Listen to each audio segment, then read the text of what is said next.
Chapter 7. Overcoming Obstacles. The primary difference between a rich person and a poor person is how they manage fear. Once people have studied and become financially literate, they may still face roadblocks to becoming financially independent. There are 5 main reasons why financially literate people may still not develop abundant asset columns that could produce a large cash flow. The 5 reasons are: 1. Fear. 2. Cynicism. 3. Laziness. 4. Bad habits. 5. Arrogance. Overcoming fear. I have never met anyone who really likes losing money. And in all my years, I have never met a rich person who has never lost money. But I have met a lot of poor people who have never lost a dime. Investing, that is. The fear of losing money is real. Everyone has it, even the rich. But it's not having fear that is the problem. It's how you handle fear. It's how you handle losing. It's how you handle failure that makes the difference in one's life. The primary difference between a rich person and a poor person is how they manage that fear. It's okay to be fearful. It's okay to be a coward when it comes to money. You can still be rich. We're all heroes at something and cowards at something else. My friend's wife is an emergency room nurse. When she sees blood, she flies into action. When I mention investing, she runs away. When I see blood, I don't run. I pass out. My rich dad understood phobias about money. Some people are terrified of snakes. Some people are terrified about losing money. Both are phobias, he would say. So his solution to the phobia of losing money was this little rhyme: if you hate risk and worry, start early. If you start young, it's easier to be rich.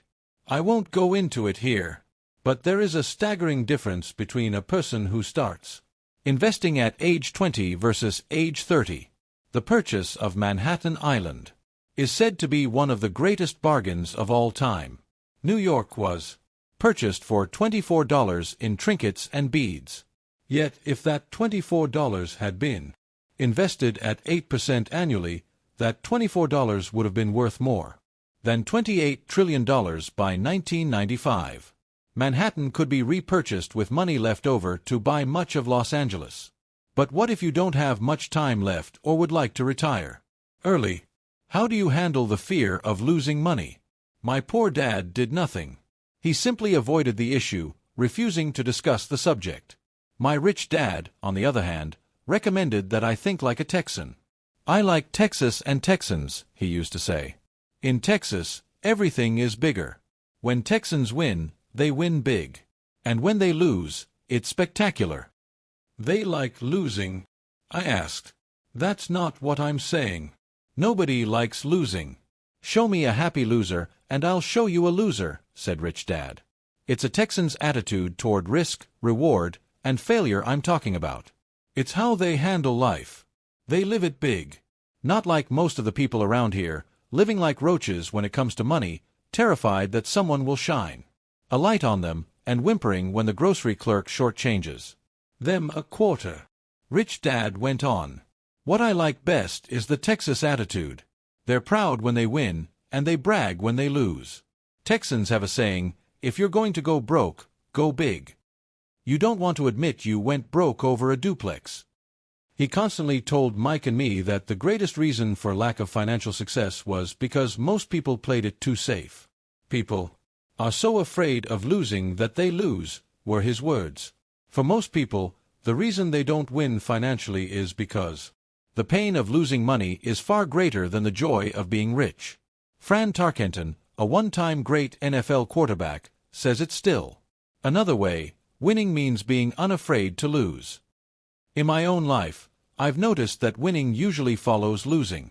Before I finally learned to ride a bike, I first fell down many times. I've never met a golfer who has never lost a golf ball. I've never met people who have fallen in love who have never had their heart broken. And I've never met someone rich who has never lost money. So for most people, the reason they don't win financially is because the pain of losing money is far greater than the joy of being rich. Another saying in Texas is, Everyone wants to go to heaven, but no one wants to die. Most people dream of being rich, but are terrified of losing money. So they never get to heaven.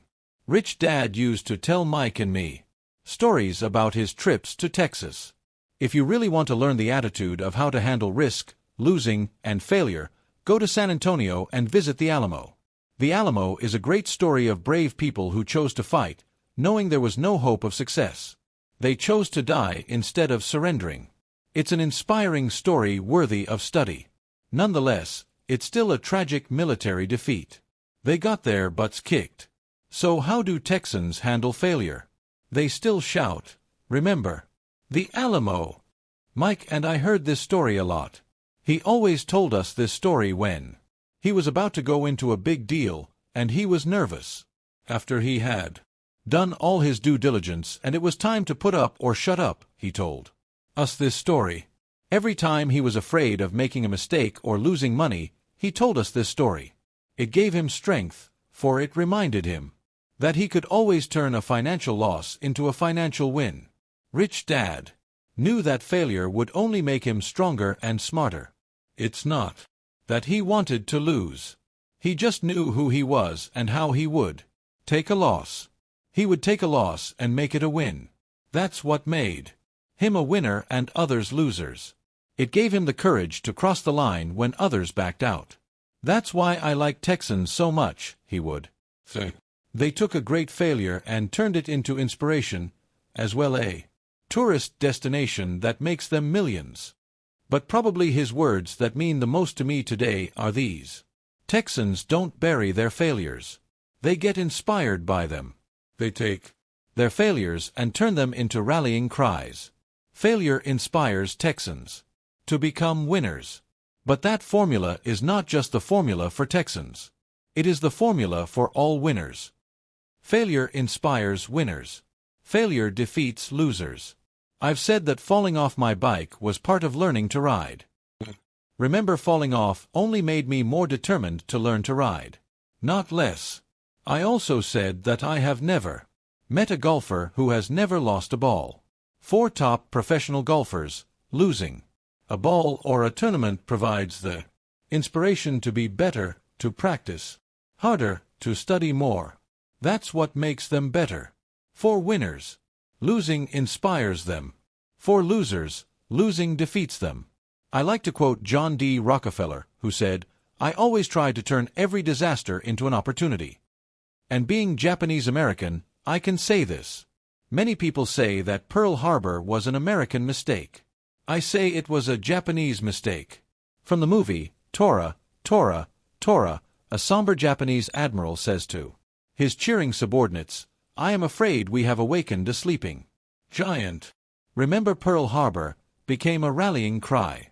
It turned one of America's greatest losses into the reason to win. This great defeat gave America strength, and America soon emerged as a world power. Failure inspires winners, and failure defeats losers. It is the biggest secret of winners. It's the secret that losers do not know. The greatest secret of winners is that failure inspires winning, thus, they're not afraid of losing. Repeating Fran Tarkenton's quote, winning means being unafraid to lose. People like Fran Tarkenton are not afraid of losing because they know who they are. They hate losing, so they know that losing will only inspire them to become better. There is a big difference between hating losing and being afraid to lose. Most people are so afraid of losing money that they lose. They go broke over a duplex. Financially, they play life too safe and too small. They buy big houses and big cars, but not big investments. The main reason that over 90% of the American public struggles financially is because they play not to lose. They don't play to win. They go to their financial planners or accountants or stockbrokers and buy a balanced portfolio. Most have lots of cash in CDs, low yield bonds, mutual funds that can be traded within a mutual fund family, and a few individual stocks. It is a safe and sensible portfolio, but it is not a winning portfolio. It is a portfolio of someone playing not to lose. Don't get me wrong. It's probably a better portfolio than more than 70% of the population has, and that's frightening. It's a great portfolio for someone who loves safety. But playing it safe and balanced on your investment portfolio is not the way successful investors play the game. If you have little money and you want to be rich, you must first be focused, not balanced. If you look at any successful person, at the start they were not balanced. Balanced people go nowhere. They stay in one spot. To make progress, you must first go unbalanced. Just look at how you make progress walking. Thomas Edison was not balanced. He was focused. Bill Gates was not balanced. He was focused. Donald Trump is focused. George Soros is focused. George Patton did not take his tanks wide. He focused them and blew through the weak spots in the German line. The French went wide with the Maginot Line, and you know what happened to them. If you have any desire to be rich, you must focus. Do not do what poor and middle-class people do. Put their few eggs in many baskets. Put a lot of your eggs in a few baskets and focus. Follow one course until successful. If you hate losing, play it safe. If losing makes you weak, play it safe. Go with balanced investments. If you're over 25 years old and are terrified of taking risks, don't change. Play it safe, but start early. Start accumulating your nest egg early because it will take time. But if you have dreams of freedom, of getting out of the rat race, the first question to ask yourself is, how do I respond to failure? If failure inspires you to win, maybe you should go for it, but only maybe. If failure makes you weak or causes you to throw temper tantrums, like spoiled brats who call attorneys to file lawsuits every time something doesn't go their way, then play it safe. Keep your daytime job, or buy bonds or mutual funds. But remember, there is risk in those financial instruments also, even though they may appear safe. I say all this, mentioning Texas and Fran Tarkenton, because stacking the asset column is easy. It's really a low-aptitude game. It doesn't take much education. 5th grade math will do. But building your asset column is a game in which attitude plays a major role. It takes guts, patience, and a great attitude toward failure. Losers avoid failing, and failure turns losers into winners. Just remember the Alamo. Overcoming cynicism. The sky is falling. The sky is falling. Most of us know the story of Chicken Little who ran around warning the barnyard of impending doom. We all know people who are that way. There's a Chicken Little inside each of us. As I stated earlier, the cynic is really a little chicken. We all get a little chicken when fear and doubt cloud our thoughts. All of us have doubts. I'm not smart. I'm not good enough. So and so is better than me. Our doubts often paralyze us. We play the what if game. What if the economy crashes right after I invest? What if I lose control and I can't pay the money back? What if things don't go as I planned? Or we have friends or loved ones who will remind us of our shortcomings. They often say, "What makes you think you can do that?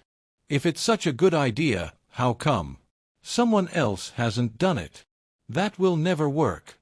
You don't know what you're talking about."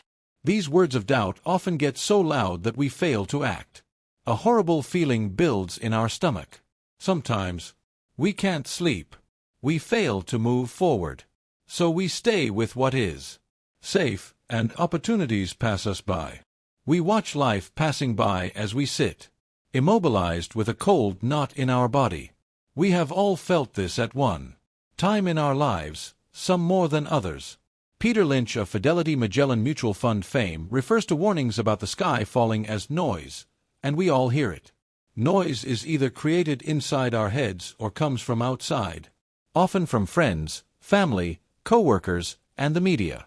Lynch recalls the time during the 1950s when the threat of nuclear war was so prevalent in the news that people began building fallout shelters and storing food and water. If they had invested that money wisely in the market, instead of building a fallout shelter, they'd probably be financially independent today. When violence breaks out in a city, gun sales go up all over the country. A person dies from rare hamburger meat in the state of Washington, And the Arizona Health Department orders restaurants to have all beef cooked well done. A drug company runs a TV commercial in February showing people catching the flu. Colds go up as well as sales of cold medicine. Most people are poor because, when it comes to investing, the world is filled with chicken littles running around yelling, "The sky is falling! The sky is falling!" And chicken littles are effective, because every one of us is a little chicken. It often takes great courage to not let rumors and talk of doom and gloom affect your doubts and fears. But a savvy investor knows that the seemingly worst of times is actually the best of times to make money. When everyone else is too afraid to act, they pull the trigger and are rewarded. Some time ago, a friend named Richard came from Boston to visit Kim and me in Phoenix. He was impressed with what we had done through stocks and real estate. The Phoenix real estate prices were depressed. We spent 2 days showing him what we thought were excellent opportunities for cash flow and capital appreciation. Kim and I are not real estate agents. We are strictly investors. After identifying a unit in a resort community, we called an agent who sold it to him that afternoon. The price was a mere $42,000 for a 2-bedroom townhome. Similar units were going for $65,000. He had found a bargain. Excited, he bought it and returned to Boston. 2 weeks later, the agent called to say that our friend had backed. I called immediately to find out why. All he said was that he talked to his neighbor, and his neighbor told him it was a bad deal. He was paying too much. I asked Richard if his neighbor was an investor. Richard said he was not. When I asked why he listened to him, Richard got defensive and simply said he wanted to keep looking. The real estate market in Phoenix turned, and a few years later, that little unit was renting for $1,000 a month, $500 in the peak winter months. The unit was worth $95,000. All Richard had to put down was $5,000, and he would have had a start at getting out of the rat race. Today, he still has done nothing. Richard's backing out did not surprise me. It's called buyer's remorse, and it affects all of us. The little chicken won, and a chance at freedom was lost. In another example, I hold a small portion of my assets in tax lien certificates instead of CDs. I earn 16% per year on my money, which certainly beats the interest rates banks offer on CDs. The certificates are secured by real estate and enforced by state law, which is also better than most banks. The formula they're bought on makes them safe. They just lack liquidity. So I look at them as 2 to 7-year CDs. Almost every time I tell someone that I hold my money this way, especially if they have money in CDs, they will tell me it's risky. They tell me why I should not do it. When I ask them where they get their information, they say from a friend or an investment magazine. They've never done it, and they're telling someone who's doing it why they shouldn't. The lowest yield I look for is 16%, but people who are filled with doubt are willing to accept a far lower return. Doubt is expensive. My point is that it's those doubts and cynicism that keep most people poor and playing it safe. The real world is simply waiting for you to get rich. Only a person's doubts keep them poor. As I said, getting out of the rat race is technically easy. It doesn't take much education, but those doubts are cripplers for most people. Cynics never win, said Rich Dad. Unchecked doubt and fear creates a cynic. Cynics criticize, and winners analyze, was another of his favorite sayings. Rich Dad explained that criticism blinded while analysis opened eyes. Analysis allowed winners to see that critics were blind, and to see opportunities that everyone else missed. And finding what people miss is key to any success. Real estate is a powerful investment tool for anyone seeking financial independence or freedom. It is a unique investment tool. Yet every time I mention real estate as a vehicle, I often hear, "I don't want to fix toilets." That's what Peter Lynch calls noise. That's what my rich dad would say is the cynic talking, someone who criticizes and does not analyze, someone who lets their doubts and fears close their mind instead of open their eyes. So when someone says, I don't want to fix toilets, I want to fire. Back. What makes you think I want to? They're saying a toilet is more important than what they want. I talk about freedom from the rat race, and they focus on toilets. That is the thought pattern that keeps most people poor. They criticize instead of analyze. I don't once hold the key to your success, Rich Dad would say. Because I, too, do not want to fix toilets, I shop hard for a property manager who does fix toilets. And by finding a great property manager who runs houses or apartments, well, my cash flow goes up. But more importantly, a great property manager allows me to buy a lot more real estate since I don't have to fix toilets. A great property manager is key to success in real estate. Finding a good manager is more important to me than the real estate. A great property manager often hears of great deals before real estate agents do, which makes them even more valuable. That is what Rich Dad meant by, I don't once hold the key to your success. Because I do not want to fix toilets either, I figured out how to buy more real estate and expedite my getting out of the rat race. The people who continue to say, I don't want to fix toilets, often deny themselves the use of this powerful investment vehicle. Toilets are more important than their freedom. In the stock market, I often hear people say, I don't want to lose money. Well, what makes them think I or anyone else likes losing money? They don't make money because they choose to not lose money. Instead of analyzing, they close their minds to another powerful investment vehicle, the stock market. I was riding with a friend past our neighborhood gas station. He looked up and saw that the price of gas was going up and thus the price of oil. My friend is a worrywart or a chicken little.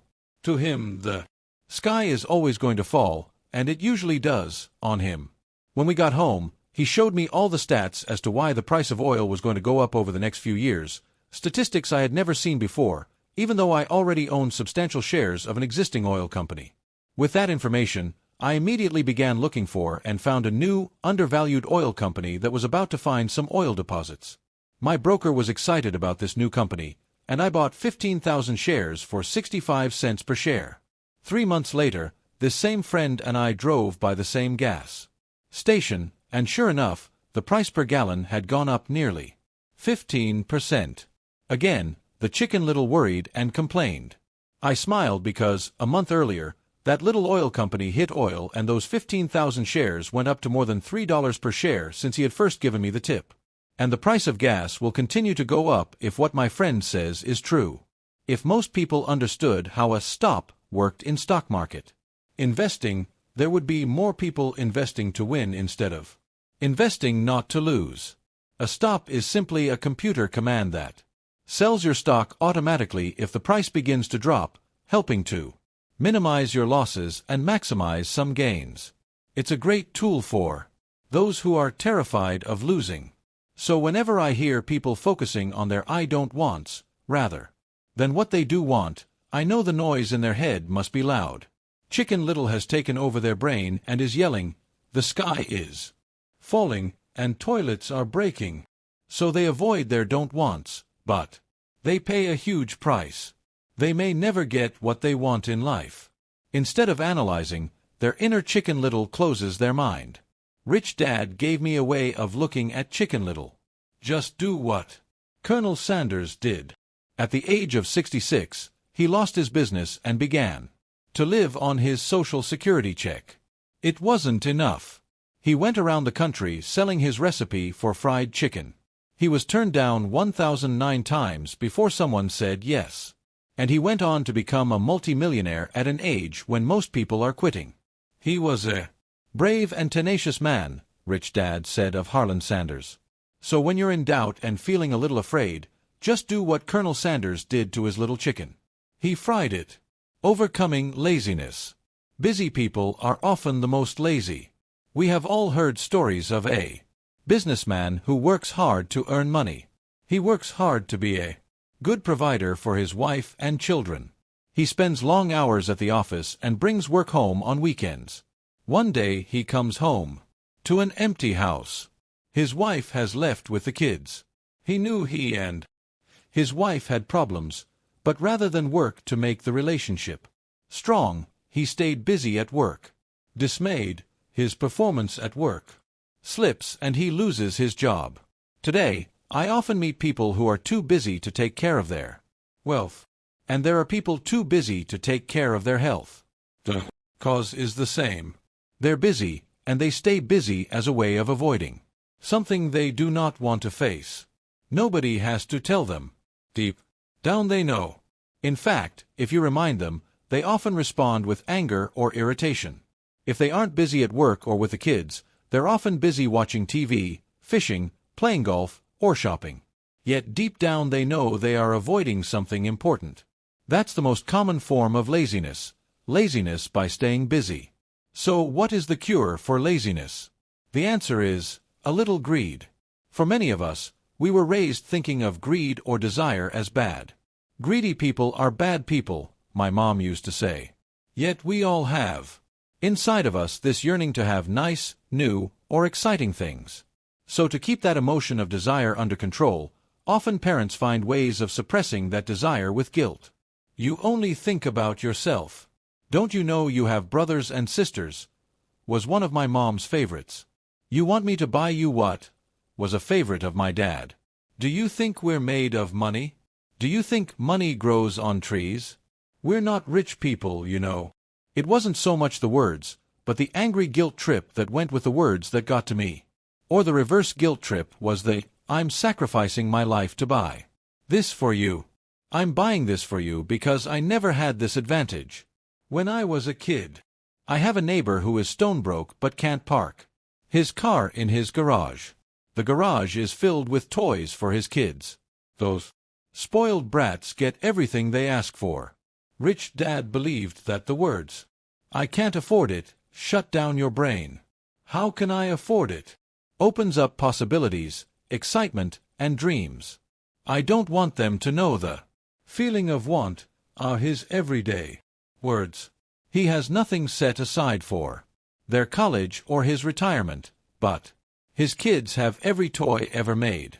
He recently got a new credit card in the mail and took his kids to visit Las Vegas. I'm doing it for the kids, he said with great sacrifice. Rich Dad forbade the words, I can't afford it. In my real home. That's all I heard. Instead, Rich Dad required his children to say, how can I afford it?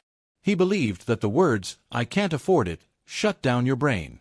It didn't have to think anymore. How can I afford it? Opened up the brain and forced it to think and search for answers. But most importantly, he felt the words, I can't afford it, were a lie. And the human spirit knows it. The human spirit is very, very powerful, he would say. It knows it can do anything. By having a lazy mind that says, I can't afford it, a war breaks out inside you. Your spirit is angry, and your lazy mind must defend its lie. The spirit is screaming, come on. Let's go to the gym and work out. And the lazy mind says, but I'm tired. I worked really hard today. Or the human spirit says, I'm sick and tired of being poor. Let's get out there and get rich. To which the lazy mind says, rich people are greedy. Besides, it's too much bother. It's not safe. I might lose money. I'm working hard. Enough as it is. I've got too much to do at work anyway. Look at what I have to do tonight. My boss wants it finished by morning. I can't afford it also causes sadness, a helplessness that leads to despondency and often depression. How can I afford it? Opens up possibilities, excitement, and dreams. So Rich Dad was not so concerned about what we wanted to buy as long as we understood that how can I afford it creates a stronger mind and a dynamic spirit. Thus he rarely gave Mike or me anything. He would instead ask, how can you afford it? And that included college, which we paid for ourselves. It was not the goal, but the process of attaining the goal that he wanted us to learn. The problem I see today is that there are millions of people who feel guilty about their desire or their greed. It's old conditioning from their childhood. While they desire to have the finer things that life offers, most have been conditioned subconsciously to say, I can't have that, or I'll never be able to afford that. When I decided to exit the rat race, It was simply a question of, how can I afford to never work again? And my mind began to kick out answers and solutions. The hardest part was fighting my real parents' dogma, we can't afford that. Stop thinking only about yourself. Why don't you think about others? And other similar sentiments designed to instill guilt to suppress my greed. So how do you beat laziness? Once again, the answer is a little greed. It's that radio station WIIFM, which stands for, What's in it for me? A person needs to sit down and ask, what would my life be like if I never had to work again? What would I do if I had all the money I needed? Without that little greed, the desire to have something better, progress is not made. Our world progresses because we all desire a better life. New inventions are made because we desire something better. We go to school and study hard because we want something better. So whenever you find yourself avoiding something you know you should be doing, then the only thing to ask yourself is, what's in it for me? Be a little greedy. It's the best cure for laziness. Too much greed, however, as anything in excess can be, is not good. But just remember what Michael Douglas said in the movie Wall Street. Greed is good. Rich Dad said it differently, guilt is worse than greed, for guilt robs the body of its soul. I think Eleanor Roosevelt said it best. Do what you feel in your heart to be right, for you'll be criticized. Anyway, you'll be damned if you do, and damned if you don't. Overcoming bad habits. Our lives are a reflection of our habits more than our education. After seeing the movie Conan the Barbarian, starring Arnold Schwarzenegger, a friend said, I'd love to have a body like Schwarzenegger. Most of the guys nodded in agreement. I even heard he was really puny and skinny at one time, another friend added. Yeah, I heard that too, another one said. I heard he has a habit of working out almost every day in the gym. Yeah, I'll bet he has to. Nah, said the group cynic. I'll bet he was born that way. Besides, let's stop talking about Arnold and get some beers. This is an example of habits controlling behavior. I remember asking my rich dad about the habits of the rich.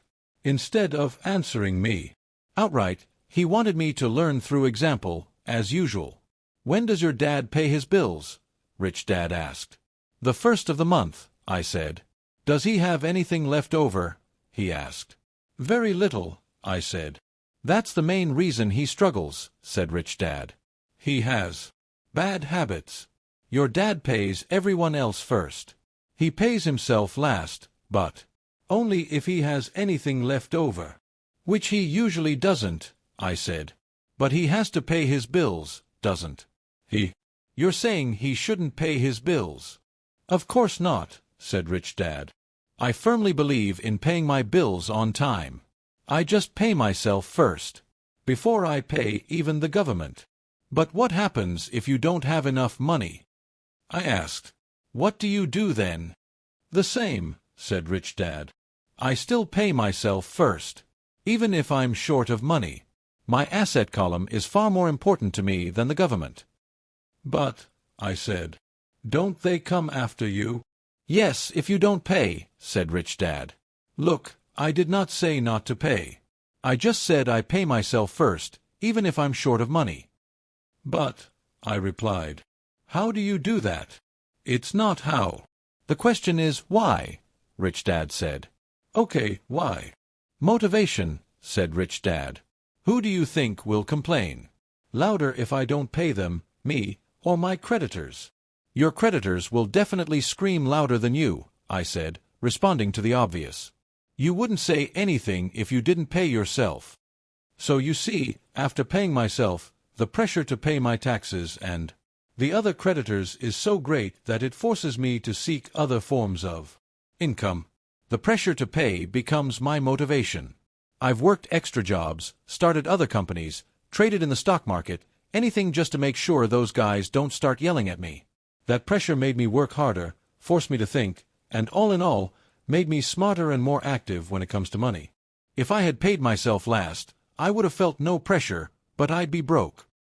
So it is the fear of the government or other people you owe money to that motivates you. That's right, said Rich Dad. You see, Government bill collectors are big bullies. So are bill collectors in general. Most people give in to these bullies. They pay them and never pay themselves. You know the story of the 98-pound weakling who gets sand kicked in his face. I nodded. I see that ad for weightlifting and bodybuilding lessons in the comic books all the time. If I pay myself first, I get financially stronger, mentally and fiscally.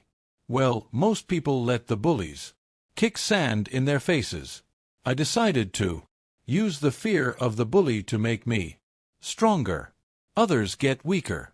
Forcing myself to think about how to make extra money is like going to the gym and working out with weights. The more I work my mental money muscles out, the stronger I get. Now I'm not afraid of those bullies. I liked what Rich Dad was saying. So if I pay myself first, I get financially stronger, mentally and fiscally. Rich Dad nodded. And if I pay myself last, or not at all, I get weaker. So people like bosses, managers, tax collectors, bill collectors, and landlords push me around all my life, just because I don't have good money habits. Rich Dad nodded. Just like the 98-pound weakling. Overcoming arrogance. What I know makes me money. What I don't know loses me money. Every time I have been arrogant, I have lost money.